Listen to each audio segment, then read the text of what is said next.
Welcome to Conversations with Zaki Baruti, a weekly program focusing on various critical issues impacting people throughout the St. Louis area as well as the state and the nation.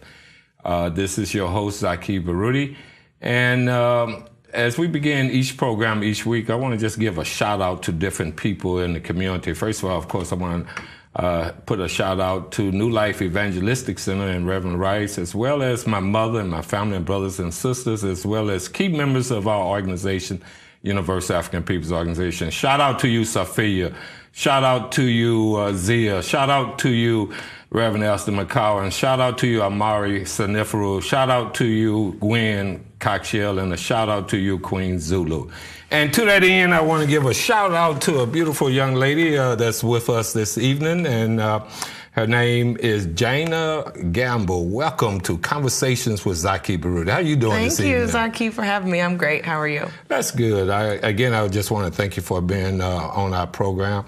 And in Conversations with Zaki Baruti, I'd like to, when we get into the issues, but prior to the issues, I would like our audience, and people all across the world is looking at you right now. Right. Share with the people, who is Jana Gamble? Jana like banana. My friends hate Jana like banana. when I say that. Y'all heard that. Okay. All right. But I'm Jana Gamble. I'm the vice president of the Michael Brown Foundation, Chosen for Change. And what I do is I work with Michael Brown Sr. and help him build and develop his foundation in the legacy of his son, Mike Brown Jr.'s name. So that's very well. Before we go into that, a little bit about your history too, in terms of you lifelong St. Louis resident. I'm not. I'm from Moberly, Missouri. Moberly, Grew Missouri. Up there okay. my whole life. Okay. And I came to St. Louis in 2000 for film school, actually at Webster University initially. Okay, so you have done your study in film. So what you hoping to do with film? Well, I am a producer and director, so we do independent film, TV and film, and we create our own projects, and we have some major projects in the work that we're really excited about. Now, you may mention Chosen for Change as well as Michael Brown. And as many people across the globe know of the Michael Brown, how did you get involved with Michael Brown? I'm glad you asked that. We're actually... First of all, let's digress. Share with the audience, who is Michael Brown and the events, again, just as a reminder to people about the historic events. So those that may not remember, sometimes this name now is an echo. But Michael Brown Jr. was tragically lost his life in Ferguson August 9th, 2014. Was shot by a Ferguson police officer and laid on the ground for 4.5 hours. His body out on the 98-degree weather, and the asphalt was even hotter than that. So his family couldn't get to him. It began an increasingly state of emergency in Ferguson and around the world. His death sparked riots. His death sparked inspiration to change. His death sparked purpose in people that a lot of people don't look at now. But so many programs that can better our community, better our people, better our families have been birthed because of his untimely death. Well, you used the word riot, and I'd be remiss in terms of political correctness. Sure. I guess I always use the word rebellion because of the crisis that was built around the fundamental issue around his death, and that's how police interact with our community. So to that end, how did you get involved? I mean, what level of involvement were you during that period of time in terms of the Ferguson uprising? Yeah, and what's funny, it's not funny, but as a child, I really felt always in my spirit, and here you and I just went to a Martin Luther King tribute, but I always felt like I had the spirit of Dr. King within me, and I said, if anything ever happened in my lifetime, I would be on the forefront. and I would march and I would make a difference with whatever skills or activities I could do to make a difference. So actually, at the time of Mike's death, I was shooting a film here in St. Louis, down on Washington.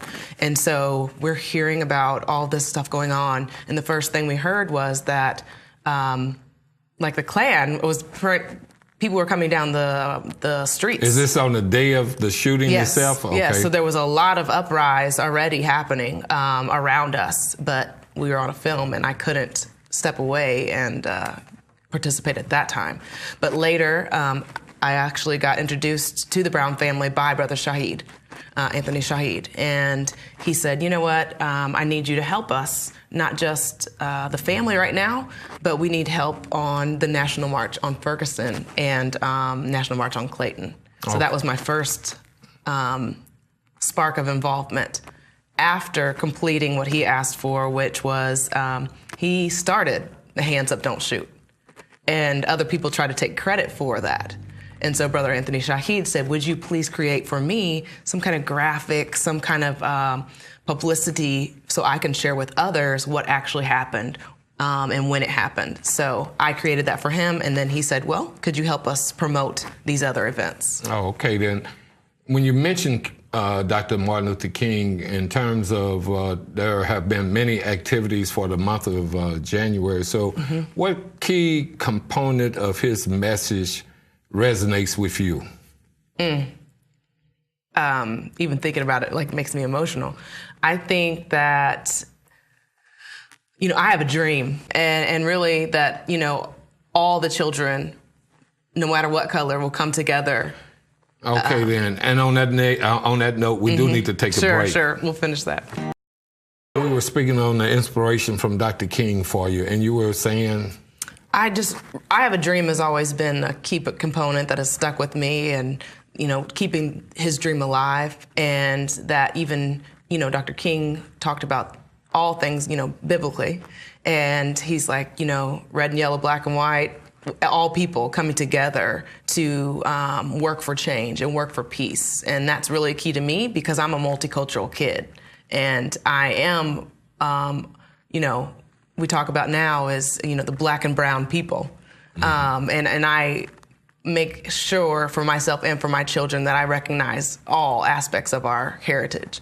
But obviously, with this movement against black people that are happening in different areas and brown people, I have to share my voice no matter what that is, so I can help the situation. So in sharing your voice then and moving forward with Mike Brown and tragic events that was taking place throughout the uprising, there was a foundation that was created called Chosen for Change. Correct. Explain for our viewing audience, what is the mission of Chosen for Change, and give us some of your vision and what you hope to do with that particular organization, which is headed by...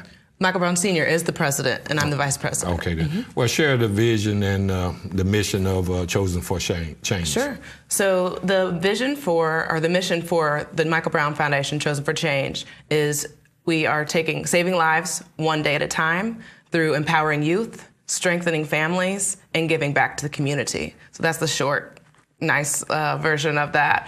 But what our mission is really to, Michael Sr. found that he was thrown into this spotlight. He was thrown into this leadership role where he was forced to stand up and be a voice. He's a soft-spoken person and doesn't talk a lot, but he was forced into this purpose through his pain that he never even could imagine because of his son's untimely death. So what we do is help other fathers in his shoes. So, you know, there are different other organizations that help mothers, but there is such a lack of support and counseling and strength and all of those aspects of a grieving father. So we reach out to those grieving fathers, and we have about 14 men from across the nation. You'll know a lot of their fathers' names, or you'll know a lot of the children's cases that were brutally murdered or tragically murdered. So these are actually like fathers of children who have been victimized, say, as we see it, by the police? Correct. And different other community violence, not just police. Police, community violence, and some of them are just tragic deaths. So Andrew Joseph III, Florida, Miami, Florida. Kenneth Johnson, you'll remember Kendrick Johnson was found rolled up in a mat at his high school. At a high school, yes, I do remember that case. So Andrew was run over at a community fair. And so, okay, then, so you Oscar Grant's uncle. Oscar Grant. Uncle Bobby. Right. Just so many, Jordan Davis's father, Ron Davis. And those are many cases that I guess we would need a couple hours to really explore what happened in those particular issues. And some of them are mainstream, but what we do give, and that's what I love about Senior, is that he's given a platform. He didn't steal the spotlight and just say, I'm going to stand and I'm going to take all this attention and I'm going to make this phenomenal foundation and not worry about other people that have been hurt just like me. Right. But locally, James Bolden, Jamila Bolden, we won't forget Jamila's death. The young lady, the 8-year-old or wherever, she was shot while doing her homework. While doing her homework. And that speaks to another critical issue in our community in terms of violence. I guess violence that's visited upon each other, as well as violence from outside the community through various institutions, as we see at the police, which also speaks to the need for some very fundamental changes. Yes. So to that end, in terms of Chosen for Change, I think, am I correct that as an extension of that, you have a program that's Sisters in Purpose? Yes, absolutely. Sisters in Purpose. I am so excited about. You're excited about we call them our SIPs. SIPs, okay. And so SIPs was started to give a program for these young ladies. And again, SIPs, Sisters in Purpose. Yes. Okay. Then. Yes. So what we have is a program where we are serving young women from 12 to 18 years old, and we are creating leaders, entrepreneurs, and trendsetters of tomorrow. So we're using our skills that we have as professionals and community service organizers, and we're teaching these young people to be professional and to learn about the skills that will help them be what they want to become. Well, what kind of response have you been getting from the community in terms of outreach to the young ladies? Everyone has been super supportive. We just actually launched in December, and our girls have already been working to do fundraising, and we just met with them yesterday to do a vision board party and inspiring them to get a vision for their own life as well as where they want to go. So the ladies are excited. Three of them are sisters of Michael Brown. Jr. So they too, people don't understand that, yes, the mother's hurting, yes, the father's hurting, but there are siblings left behind.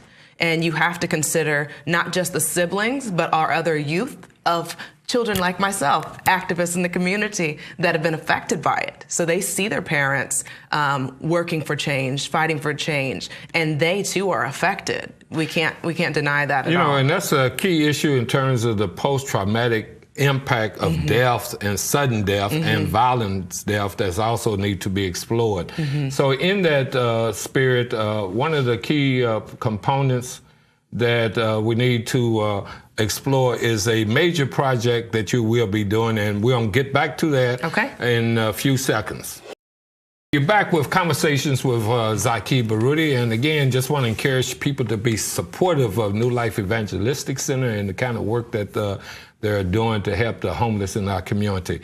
And we're with our guest, beautiful and intelligent Jana Gamble, with Chosen for Change, as well as we were speaking just prior to the break about an exciting program that Chosen for Change is putting into place, and that's Sisters in Purpose. Yes. SIPs. Yes, our SIPs. All right. It make me think, one of my favorite beverages is a little dry wine. But anyway, past that, in terms of, I know there's a a powerful statement that the people without vision shall perish. And I noticed that one of a key program that you will be doing is a Kenyan mission trip. Yes. From June 15th through 2017.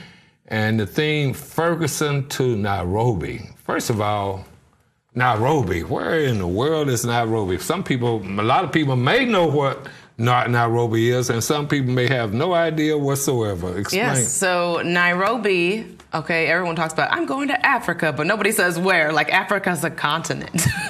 So we're going to Kenya, and in the city we're going there is Nairobi. That's the main city we're going to be there, the capital city of Kenya. So there we are going to be working with, thank you to the International Christian Recovery for Biblical Justice, are my great friends, and they've helped to put this mission trip together for us, to plan it.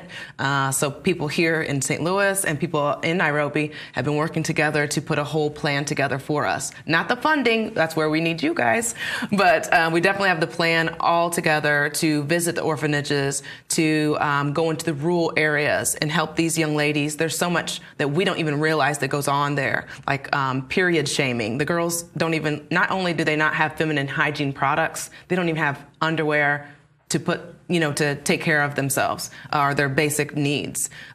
So we are going to help supply feminine hygiene products and different various talks that we'll give with them to encourage them as young women and women that are growing up. Just like our girls that we'll be taking girls 12 to 18 years old with us so they can relate to them as well. So this trip is not going to be a trip where it's just a tourist kind of experience, but it will be one where you would be almost like sisters to sisters, if I may say so. Yes, so it'll be very life-changing. So our girls will not only get to go in the rural areas and speak with the girls that have absolutely nothing or, may have a home, may live on dirt floors, and we're gonna also visit the youth and see a day in the life of theirs in the city. So these kids are doing 3D printing, they're doing all kinds of other experiences and just miles away from somebody that is in a complete rural, really third world condition. So with that said, you're partnering with International Christian Recovery through Biblical Justice. Yes. Am I correct? Yes. And I just want to personally salute that particular organization. They are my Kenyan friends, actually, that now live here. Okay, then great. And I just want to say the work that you're doing on that end, I compliment you. I'm a former educator, and I've taken students with me to Africa as well as to Jamaica as a form of broadening their horizon. Right. And everybody needs to have international experience. And on that note, everyone out there in the listening audience, you need to go and get you a passport. Yes. And make it a commitment that you get outside this country so that you can explore and see other cultures and other kinds of realities so that we can begin to understand each other. Would you agree or not agree on that? Absolutely. I've been wanting to go for quite some time. And like I told you off air, that my dear friend that helps children with heart defects, he recently passed away in December. And he always would call me and say, I can't wait till one day you get to come to my country and I get to show you around. So this is, I'm actually making a documentary of this trip in his name, in his memory. So I'm very excited about that. Well, on that note then, I want to, again, salute you, and we'll take a quick break, and we'll be right back with you. We're back with Conversations with Zaki Baruti, and in studio with me is Miss Jana Gamble, who's with Chosen for Change, as well as Organizing Sisters in Purpose. And one of their major projects will be to take a group of young ladies to have an international experience and to Kenya. And the theme is Ferguson to Nairobi. Why Ferguson to Nairobi? That specifically because, like I said, our girls here that we're serving in the St. Louis area, it's not just the kids, the young people, the adults that lived in that neighborhood in Canfield where Mike was killed, or right in Ferguson, but Ferguson is a piece world. Ferguson is a little piece of this St. Louis metropolitan area. And so we were all affected in various levels. And so the young people that we're taking, 3 of them are sisters of Mike Brown Jr. My daughter is going. I was heavily active, have been since then. And so these young people and other friends of theirs that have joined the group have been affected, and they're turning their pain into purpose, just like our founder, Mike Brown Sr. That's great. That's great. So with that said then, and again, in terms of, you made mention that you need help in terms of getting there. Yes. So if anybody out there in our viewing audience like to be able to help your project, how would they get in contact with you? I'm going to give you a rundown here. So ultimately, Sisters in Purpose, we have all of our own social media as well. So on Facebook, it's Sisters in Purpose. On Instagram, it's at Sisters in Purpose _STL. And on Twitter, it's at SIPS_STL. I know it's a little confusing, but we'll put it all up online. But also, you can reach our website, www.michaelbrownfoundation.org, and you can contact us there, or our number. It's a Google number, so everyone can get to it, but it's 707-355-GIVE, and that's 707-355-4483. All right, would you repeat that one more time? Mm-hmm. So we want everybody, when you're out there and our future is in the hands of young people. Right. And we have to guide them in a proper manner, and having a perspective on a global perspective is very important. Absolutely. Why don't you repeat that number again? So if you would like to sponsor a SIP in order to go to this Kenya trip, this mission trip, to change her life and the lives of others, each of them, it's $3,000 each. And so if you'd like to learn more about that, I'll give you the number again. It's 707-355-4483. Now, one of the things that you're going to be doing, and we had already talked about it, that you're not being a tourist, is you will also be bringing what kind of products as we bring this? Feminine hygiene products. You can contact us. We have it all on our website and information. Okay, then. That's great work again, and I just really want to appreciate you. You listen to Conversations with Zaki.